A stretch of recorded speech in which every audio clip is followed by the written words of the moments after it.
नमस्ते friends, income tax related और एक वीडियो में आप सभी का स्वागत है। तो आप सभी को पता ही है कि इनकम टैक्स एक्ट के अंतर्गत टैक्स पेयर्स को न्यू टैक्स रिजीम या ओल्ड टैक्स रिजीम दोनों में से किसी एक टैक्स रिजीम का चुनाव करना होता है और उसी टैक्स रिजीम के अंतर्गत अपना इनकम टैक्स रिटर्न फाइल करना होता है। तो यहाँ इस वीडियो में हम लोग समझने वाले हैं कि न्यू टैक्स रिजीम और ओल्ड टैक्स रिजीम में कौन कौन से ऐसे डिडक्शंस और एग्जम्पशंस है जो टैक्स पेयर्स को मिलते हैं।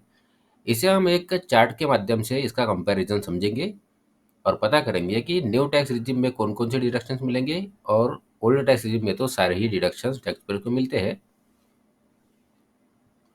तो यहाँ अब हमारे सामने एक चार्ट है। इस चार्ट में मैंने 3 कॉलम्स बनाए हैं। पहला कॉलम है पर्टिकुलर्स का, जिसके अंदर एग्जम्पशंस और डिडक्शंस लिखे हैं। दूसरा कॉलम है ओल्ड टैक्स रिजिम के अंतर्गत जो डिडक्शंस मिलने वाले हैं। और तीसरा कॉलम है, जो आखिरी कॉलम है, न्यू टैक्स रिजिम के अंतर्गत कौन से डिडक्शंस मिलेंगे, कौन से डिडक्शंस नहीं मिलेंगे।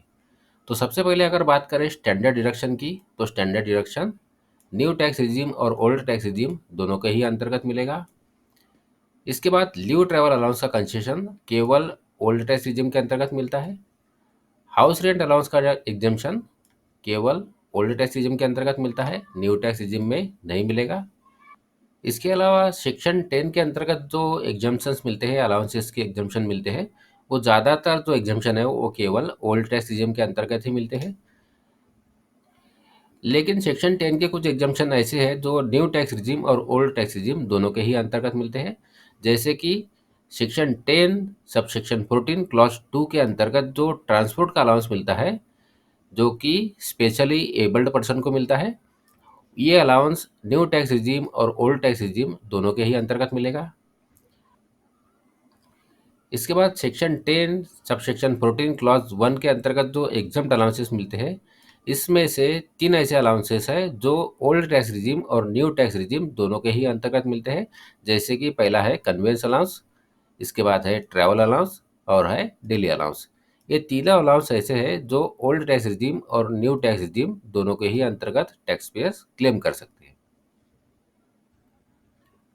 इसके बाद सेक्शन 10 सबसेक्शन 17 के अंतर्गत जो एमपीज और एमएलएस को अलाउंसेस मिलते हैं, वो केवल ओल्ड टैक्स रिजिम के अंतर्गत मिलते हैं। एंटरटेनमेंट अलाउंस का एग्जाम्पशन केवल ओल्ड टैक्स रिजिम के अंतर्गत मिलेगा।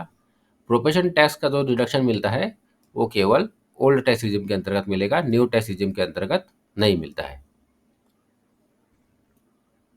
उसके बाद होम लोन इंटरेस्ट का जो टैक्स बेनिफिट मिलता है, सेक्शन 24 बी के अंतर्गत जो होम लोन के इंटरेस्ट का डिडक्शन मिलता है, वो यदि home loan self occupied house property के लिए लिया है, तो इसके इंटरेस्ट का डिडक्शन केवल ओल्ड टैक्स रिजिम के अंतर्गत मिलेगा। और यदि होम लोन किसी रेंटेड हाउस प्रॉपर्टी के लिए लिया है, तो उसका डिडक्शन ओल्ड टैक्स रिजिम और न्यू टैक्स रिजिम दोनों के ही अंतर्गत टैक्स पेयर क्लेम कर सकते हैं।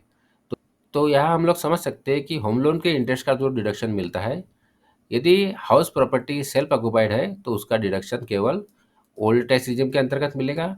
और यदि हाउस प्रॉपर्टी रेंटेड है, लेट आउट है, तो ऐसे में ओल्ड टैक्स रिजिम और न्यू टैक्स रिजिम दोनों के ही अंतर्गत डिडक्शन टैक्स पेयर क्लेम कर सकते हैं।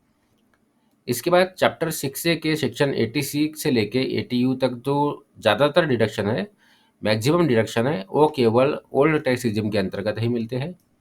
लेकिन सेक्शन 80CCD2 और सेक्शन 80CCH2 के अंतर्गत जो डिडक्शन मिलते हैं, वो ओल्ड टैक्स रिजीम और न्यू टैक्स रिजीम दोनों के ही अंतर्गत टैक्स पेयर्स क्लेम कर सकते हैं। इसके अलावा इनकम फ्रॉम हाउस प्रॉपर्टी से जो लॉस होता है, उसका सेटअप किसी और इनकम से भी लिया जा सकता है। वो केवल ओल्ड टैक्स रिजीम के अंतर्गत लिया जा सकता है, न्यू टैक्स रिजीम के अंतर्गत ऐसा क्लेम नहीं किया जाता है। इसके अलावा जैसे कि हमने पहले ही बात की है, इनकम टैक्स एक्ट के अंतर्गत जो ज़्यादातर एग्जम्पशंस और डिडक्शंस मिलते हैं, वो ओल्ड टैक्स रिजिम के अंतर्गत मिलते हैं, न्यू टैक्स रिजिम के अंतर्गत नहीं मिलते। तो इस चार्ट के माध्यम से हमने यहाँ समझने की कोशिश की है कि न्यू टैक्स रिजिम के अंतर्गत अपना इनकम टैक्स रिटर्न फाइल करने वाले टैक्स पेयर्स कौन कौन से एग्जम्पशंस और डिडक्शंस क्लेम कर पाएंगे। तो आशा करता हूँ इस वीडियो की जानकारी आपको यूज़फुल लगी हो। यदि इस वीडियो की जानकारी आपको यूज़फुल लगी है, तो वीडियो को लाइक करिए, चैनल को सब्सक्राइब करिए। धन्यवाद।